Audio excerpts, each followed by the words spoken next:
I've asked Patricia Grabow to be here with me today, and Patricia is a friend of many years and an inspiration through those years. One who has an experience that lets us look beyond the limitations that we find ourselves in this third dimensional reality that your soul decided, well, I'm going to do that human thing. And in that eternal journey we're on, stopped by planet Earth for a moment and found, it's a little dense here. It's kind of hard staying aware of what all this really is. And so when that love of spirit, Patricia is one of those who got to look beyond that limitation. And I'm very glad that it was her instead of me. Thank you, Patricia. But in that experience, she got to, for us, touch beyond this thing that we think of when we think of death. And she got to enter into the experience of greater consciousness itself.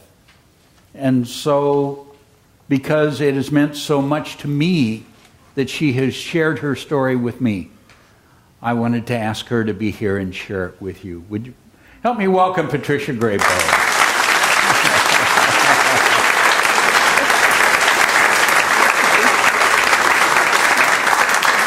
Wow, this is wonderful to be back. Thank you so much for being here. This is my Unity family. I don't know if you know that I am a member of this church, and I live 2,000 miles round trip away from here. And this is my 17th trip here. So that's about 34,000 miles. Do the math. It's around the earth one time plus 10,000 miles. So you see, my guidance has brought me here and brought me here and brought me here. And some people actually think I live here. So thank you so much for being here, because I come back here. This is home. This is a very important place for me. And one of the reasons I found that I was guided back here was that because in the last 6 years that I've been coming here, collectively, humanity has gone through a shift in consciousness within the heart. And so we shared together this shift with each other. It's almost the analogy in the books, talk about the chicken that's inside the egg, and the chicken develops this little egg tooth and starts pecking at the egg. Now, at that point, the chicken thinks that's all there is. But then once the egg is broken, there's this whole world out there that the chicken wasn't quite aware of. And that is this shift in consciousness from what the writing has always called a world of fear to a world of love. So we have, within the heart, made this huge transition globally. And I'm so grateful for you to be companions. I really had to be here in this very sacred place. And there really were only 3 places that I could find that. That was in the books, The Immortal Now, here with you, and Heart Math. So it was this awareness of what David's t-shirt actually says. It says, love in the present time, period. Nothing else. And I'm also happy to be here on Father's Day. Thank you, fathers. Without you, we would not be here. And I want to especially honor one father, and that is David's father, Bruce McArthur. I don't know if many of you knew Bruce, but I will tell you that I would not be here, and my youngest child would not be here had it not been for Bruce and Charlotte McArthur. I would be gone. They saved my life. So on this very important Father's Day, I truly want to honor that amazing man. And of course, Reverend David as well. As you may know, I am a near-death experience survivor. I was killed in an automobile accident in London, England, June 16th, 1980. I was in a head-on collision with a Mini, and we were hit by a Mercedes-Benz. And you can imagine who was driving the Mini. And I had my then 14-year-old and 13-year-old sons with me. My son Chris had a broken femur and a broken arm. My son Tim was not harmed except emotionally, and the Mini looked like this. I experienced what I call love to the millionth power, but you have to understand, and some of you that have been through near-death experiences understand that you cannot put words to it, but you can try. Imagine being in love on a beautiful day like today with the sun shining and to the millionth power. You begin to sense how much love that was. Or if you can imagine a child in a state of loving laughter, rolling in a satin blanket, you can begin to imagine how much love that was. Beyond any imagination you have, it was everything I had ever longed for in my entire life, and there it was. And I was it was me, and it was everything I ever wanted in my life. And then suddenly, I came back, like that. And I found myself flat out on a hospital bed in Kingston in sort of brown sienna walls. And all I could feel was this separate self. And I couldn't believe there was a separate self. There was a Patricia. There was this gravity just pushing down on my body. I could actually feel the blood go through every capillary in this system. And I just was amazed and so discouraged. All I wanted to do was, please, I just want to go back to where I was. And I couldn't go back. And they wheeled my children in. My son Chris had a broken arm and leg, and he tried to get up to see Mom. My ex-husband flew in from Paris. He was an ABC News correspondent, but he couldn't stay because of the competitiveness of his business. And there I was. They had told my children I was dead during the accident, and here I was again. So my visa would not allow me to stay in England. I had to leave my son Chris in the hospital with a broken leg so that he could heal enough to be transported. I had to fly back to Seattle, Washington, and Tim went to his father's in Virginia. So there I was in Seattle, Washington, and the only thing that I could possibly think of was suicide.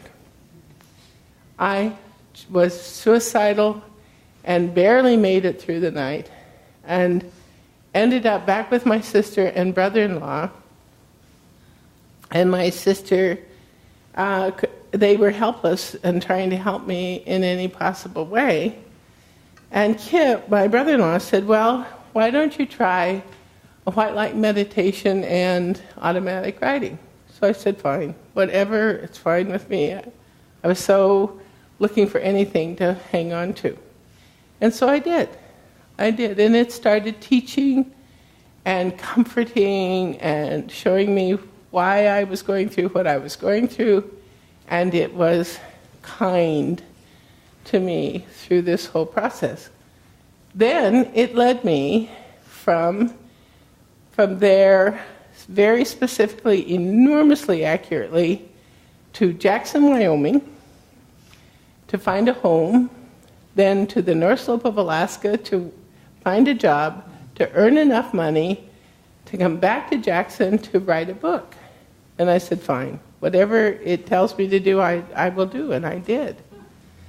Actually, Bruce McArthur said, what was amazing is that you followed all that guidance. I said, I didn't have a choice. I had nothing else to hang on to. So I came back to Jackson, Wyoming after this amazing guidance and the white light meditation that I taught. By the way, I've been doing that for 34 years, every day since then. So then I was led to this amazing family. So I want to look at this experience and also be aware that she is talking about guidance that is here, present for all of us, within us, as we go through the challenges of our life. And death is pretty close to one of the major ones. So if you would, just think of what Patricia has shared with us. Getting beyond this body so that it was not there, it was not alive. What she experienced was the consciousness that she is as a being, as a spiritual being, on this infinite journey. And the reality that is greater than this one. And it was pure love. No right, wrong, good, bad, should have, shouldn't. You joined the wrong religious club, or you were smart enough not to get into one, or none of that matters. The love is the nature of that reality. It's the nature of that experience. And it also gives us a little reflection on why it's okay, since you as a soul made a commitment to do this journey, that we aren't aware of that greater reality all the time. Because it is so much more. How difficult to return to limited perception and experience for herself, her emotional self, her psychological self, and her physical self as well. So realizing, and I think one of the things, Patricia, that I'm so grateful for is that by your sharing your experience, it lets us take that look into what's greater, what's there. And then now Patricia's guidance began coming to her in a particular form. We all have the different ways that we open and begin to receive their guidance, but she talks about being guided to Jackson Hole, Wyoming. Well, who would go to unless you're a ski enthusiast, Okay, but there was more than that. It wasn't just Jackson Hole, Wyoming. It was the Cowboy Bar in Jackson Hole, Wyoming. And she had no idea that everyone in the Cowboy Bar was a part of an Edgar Casey study group run by my parents. So she walks into the bar, and we could make jokes from that forever. But what happens is we are guided, we are cared for. That doesn't mean that she didn't have very painful, very difficult things to go through as she was about the journey that was hers to take. But that there was support, there is for each of us. Support, guidance, care, all the way along. So that guidance began to help Patricia understand so that she could share, what is this? What is this greater reality? And one of the things when we first connected, and I began to see what she was writing, and I recognized it was one power.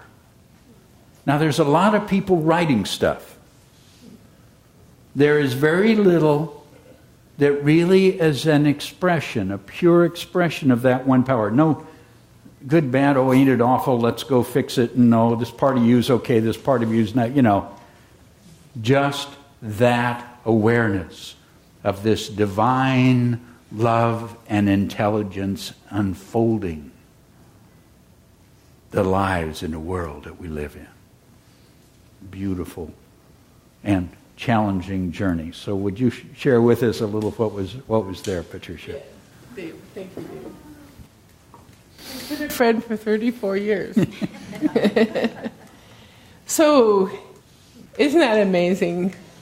So here I was, and I was guided to a KC meeting.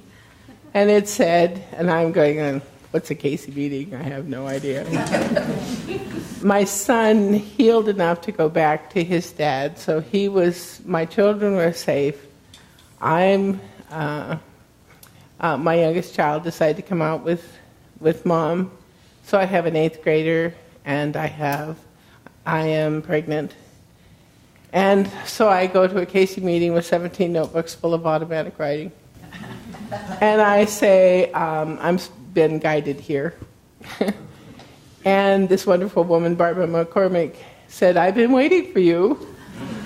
But there's other people I want you to meet. I'd like you to meet Bruce and Charlotte MacArthur and their son, David. So we made arrangements, and by that time, the writing had gone from my thinking it was going to be a book on the West to actually beginning to dictate the first book. And the writing said that I would do 4 books in my lifetime. And the first book would be like a teacher. It's called Passage from Fear. And it was chronicling this huge passage that we are making within the heart from a fear-based paradigm to a love-based paradigm. So it said Armageddon or Renaissance. The second book is called Passage from Karma. It's at the end of sin and repentance. It is going to that place where there is just love within our experience. And the third book, it said, would be on alternative realities. It turned out to be on love in the present time and the nature of the present time. And the fourth book, it said, would be on love, salvation, and soulmates. And it said these books were to be done for the events that would happen 30 years from then. And I'm just fine. Whatever it tells me to do, that's what I do. 30 years from now, fine. I don't know what's going on in 30 years. But it didn't occur to me till later. That was 2012. And the 100 years, for the next 100 years, so that we can make this huge shift within the heart to adjust to the solutions we need for the events of the next 100 years. So I take these 16 pages of the beginning of the first book, and I go obediently to Barbara and Bruce and Charlotte MacArthur and David, and I hand them 16 pages. And they're looking at a woman who is crying 5 hours a day, who is pregnant, who is just obediently following, who's got 17 books of automatic writing. And I'm not sure how you would respond to a person like that. You might say, sorry, wasn't she a little desperate? But they didn't do that. They were totally compassionate towards me. And if they had not been, I wouldn't be here. I couldn't have made it. I was just too fragile. So then they became a nurturing support for me as I went through this process of basically channeling these books that occurred. And in fact, they occurred the way they said they were going to occur. Interestingly, though, the book on love, salvation, and soulmates, I thought would be an interesting treatise, sort of an intellectual treatise, and it said no. And by the way, Love, Salvation, and Soulmates is not a memoir. But it's really blunt. So those of you that have read it, it's there, warts and all. Because you have to tell the truth. If you're going to tell the story, you have to tell the truth. And the writing said, and the writing is interspersed throughout the book, but the writing said that you can't have a treatise on love, salvation, and soulmates except as a story, because everything comes from within. It said that the next place we are going to really begin to understand is that everything is from within. And so that story that comes from within is an actual understanding of what it really is in the heart to have love, salvation, and soulmates. So I completed all four books in time, and I am like so many near-death experience survivors. I don't know, you've probably read some books, like Eben Alexander wrote a wonderful book, and he said he used to think that the brain produced consciousness as a neurosurgeon. What we found out was the brain was simply a filter for consciousness once he went through a near-death experience. I spent some time with listening to Anita Moorjani. And again, she was a woman, if you've read her books, who had died of cancer and came back. Again, those of us who've been through these near-death experiences, we went through this horrible period of grief. We came to adjustment, and we are serious about communicating with others the most important thing, which is that there is no death. And it is so important that we remove ourselves from a paradigm in which we think there's just life, death, heaven, that's it. And we begin to really explore what the heart actually is. We begin to explore what the heart is within the present, within the presence of the presence, because that's who we are. When I died, this wasn't here. It was gone.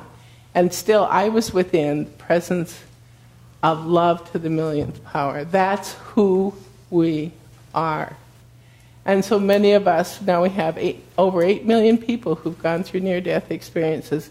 And some of them I've talked to have said, trying to put words to this, you almost shouldn't put words to it because there's hardly anything that can describe it, but that's who we are.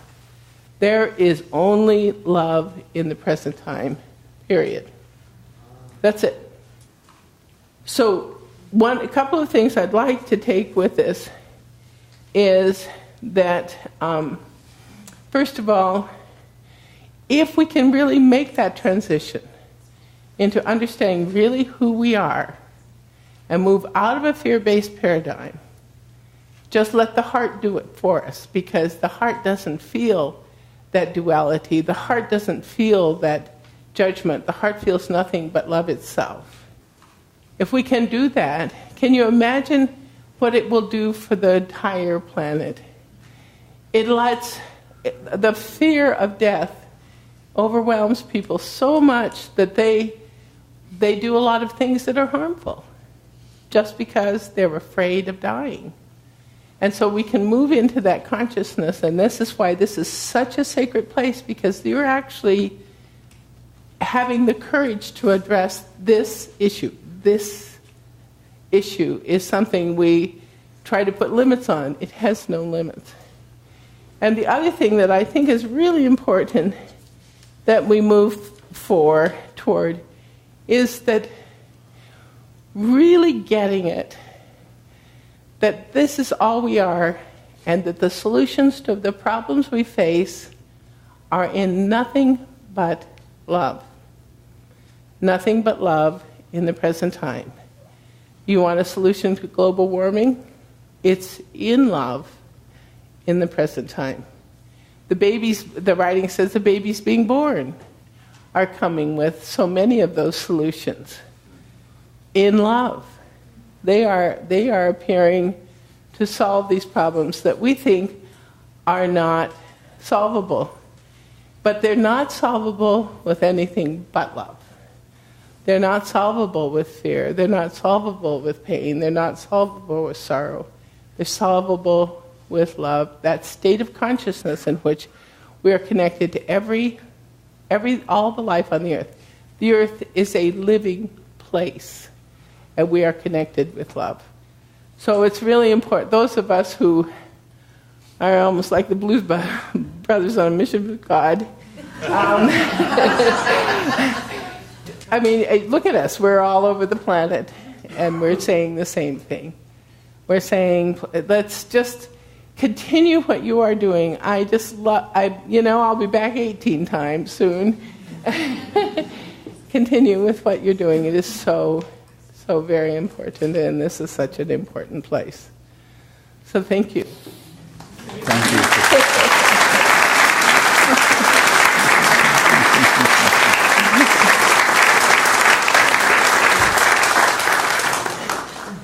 So we've asked Patricia this afternoon to take and do a workshop for us that lets us explore her experience in more depth and the amazing understandings that are there through her books. And, Divine Order does its thing. And this Tuesday starts our set of mini classes, and Garrett there has a class on near-death experiences that was planned out a long time ago, and we didn't know it was to correspond with this. So thank you, Spirit, and thank you, Garrett, and other wonderful classes that are starting then. But I would just ask you from this, make that commitment this week to look at what Patricia has been saying. Love in the present time. Just in your experience. Just stop for a moment. Just be aware of the love that is present in you, in life, in that moment. You go along and then suddenly just stop. Be aware. Love in the present time. Just the love that is there in you, in the life that you're experiencing, in this amazing place we are journeying in that moment. Will you do that with me? Thank you. And Patricia, thank you for doing that journey for us.